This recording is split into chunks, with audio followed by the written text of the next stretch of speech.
Hello and welcome back to some more Mario Kart DS, where last time we played through the Banana Cup on the 150cc and it was, painful, gotta be honest. It was a very painful time. Definitely my least favorite cup in the game so far. Of course, the inclusion of things like Crap Snowland and Baby Park didn't help matters all that much. But today, we're gonna be playing the Leaf Cup with Wario in the Brute car.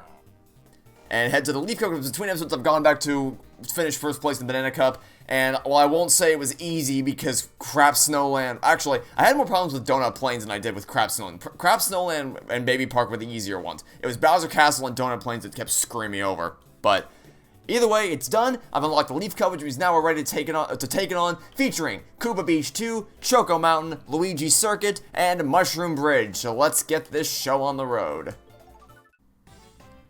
Alright, so... someone asked in the comments if I could give my thoughts on whether Security Breach has been made better or worse, because for those who do not know, yesterday they released a patch. A long overdue... and we're already off to a great start, as always. A long overdue patch that fixed a lot of issues, and I saw a lot of people praising it, saying, wow, look at how many issues they fixed. This is going above and beyond for a development studio. I've never seen a patch in the history of game development that has fixed this many things, which, first of all, I guarantee you I could find a game that has fixed at the same caliber, if not more patches than what they did. Second of all, quality over quantity. I don't particularly care how many things they fix. It's a factor of how big the things they fixed actually are. Namely that, if let's say they fixed 1 million bugs, all of which had to do with textures, that's less significant than if they released a patch with 3 things they fixed, and they were all game-breaking hard locks on the game. So, I don't want to see people saying the thing where, oh, they patched a bunch of stuff, it's better now, yay, based on sheer quantity alone. Let's cut that out right now. But, of course, those are all broad generalizations, so the more important, the more pressing question is, specifically speaking, did they do anything to make the game better, or did they make it worse? I have some thoughts about the answer to that question. So, first of all, they did fix some things. I'll be honest. I would be lying if I said otherwise, because obviously there were issues that needed to be fixed, and then they fixed them. So, you know, kudos to Steel Wool Studios. It took them 2 months, but they actually almost 3 months, but they finally came up with a... that's not the direction I wanted to throw that, and it didn't even work out for me. Big sad. It took them almost 2 months, sorry, almost 3 months, but you know what? They came around to fix it eventually. Good things are worth waiting for.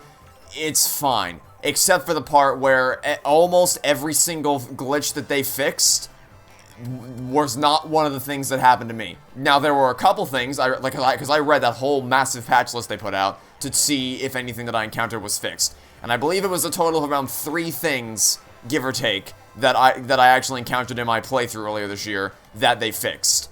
Everything else, I never experienced.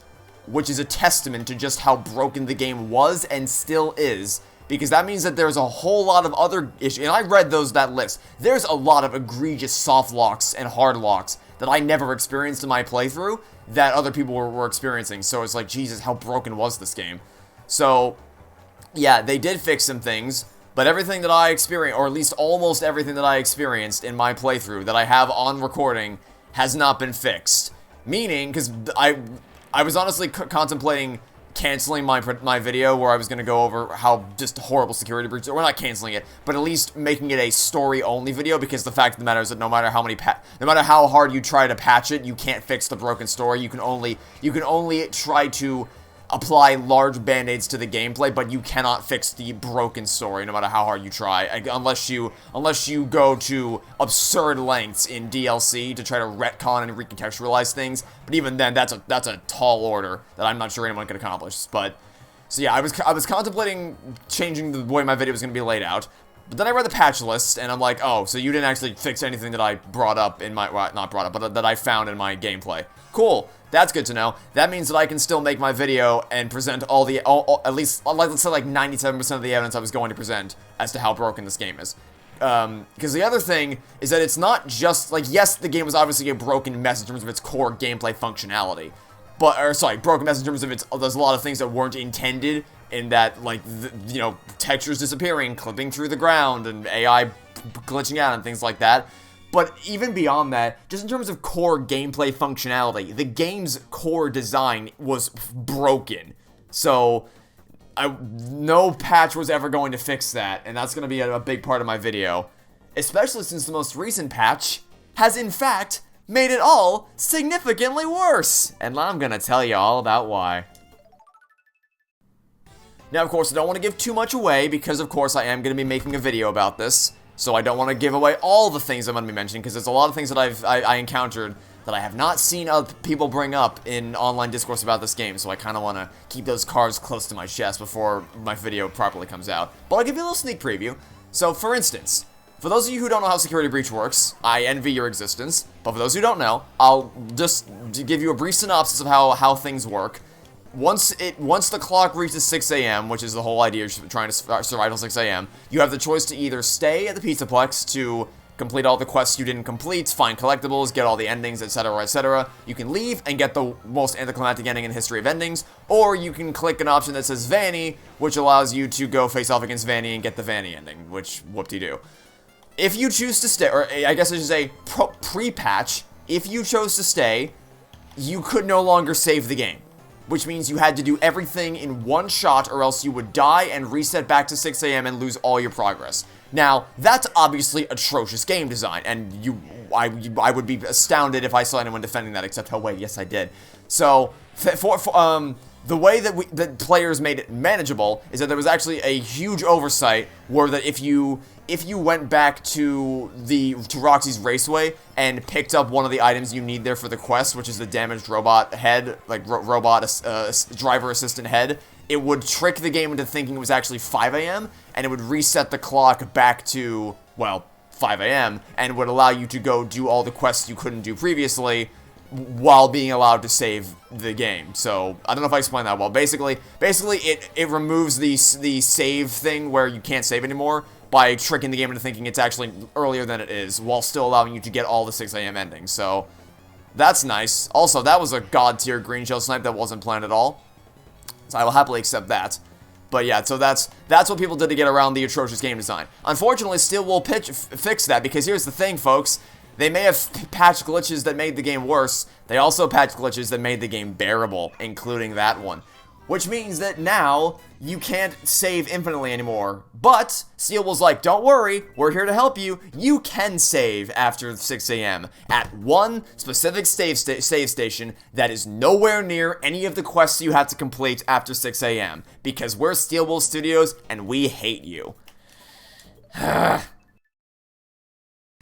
Again, I'm being vague. Maybe I didn't explain myself very well there, but I'm trying to keep myself as I'm trying not to give away all the details of my video immediately, because I want to save some stuff for the video itself. But that's one of the major issues. Is just the fact that the save station thing, like, that was a major thing that the people complained about, was the fact that you couldn't save anymore after 6 a.m. So they tried to fix it, but they actually made it significantly worse, because now you no longer have that glitch to fall back on as a safety net, which means now you have to actually do everything, and you basically have to do everything in one shot, because yes, there is a save station, but can you not? Oh, lame! You can't do the bridge shortcut anymore?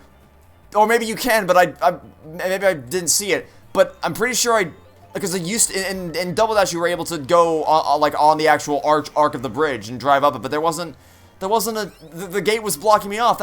That's lame. Oh, yeah, okay, side tangent. Not a fan of the retro selection in this game. I mean, I like this course in Double Dash, but the way they've changed some of the courses, not a big fan of how the Nitro Cups are great, but the Retro Cups have failed to impress me so far.